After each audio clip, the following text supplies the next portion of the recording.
Ang paborito ni Inay ay ang Maalaala Mo Kaya. Kaya kakantahin ko yung kanyang paboritong awitin, Maalaala Mo Kaya. Noong Enero 14 ang kaarawan ng aking ina. Kaya ito ay para sa iyo, Inay. Maalaala mo kaya ang sumpa mo sa akin na ang pag-ibig mo ay sadyang di magmamaliw. Kung nais mong matanto, buksan ang aking puso at do'y larawan mo ang laging nakatago. Di ka kaya magbago sa iyong pagmamahal. Hindi inay ko magpakailan paman ay o kay sarap mabuhay, lalo na't may lambingan, ligaya sa puso ko ay di na mapaparam.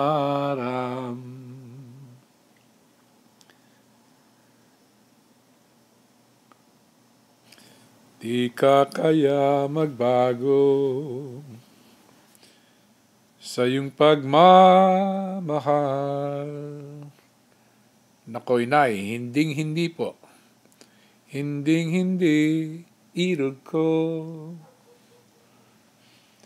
Magpakailan paman ay okay. Sarap mabuhay, lalo na't may lambingan, ligaya sa puso ko ay di na mapaparam. Di ka kaya magbago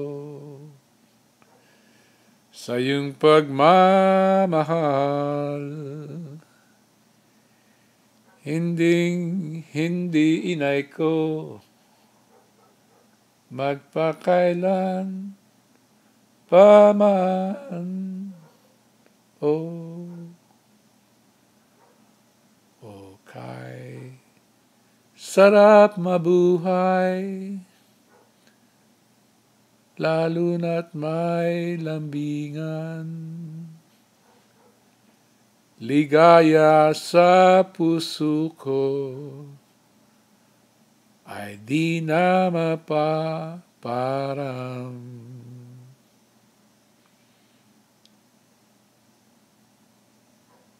Miss ka namin, Inay.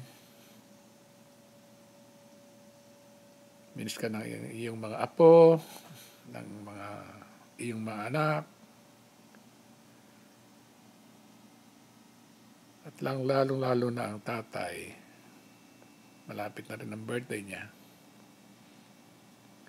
Kami man ay bumabati ng magandang kaarawan. Ayan ang Kuya Sito, pati Ate Pina, pati ang inyong mga apong, ang Ate Bina, Kuya Dani. At yun, ako'y kasal, ginagawa pa yung simbahan. Yan si Eileen,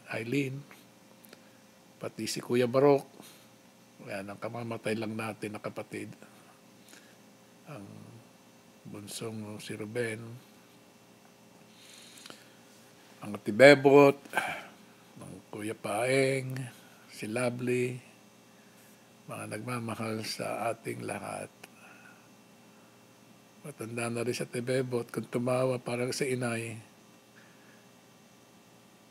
Ang taba-taba dito na Tibebot nung hindi pa nagkakasakit. Ay, ito ngayon siya. Payat na. Si Tibina, si Ruben, si Kuisito. Tatlo pala yung naandun na patay. Patay na. Ito si Kuya Boy.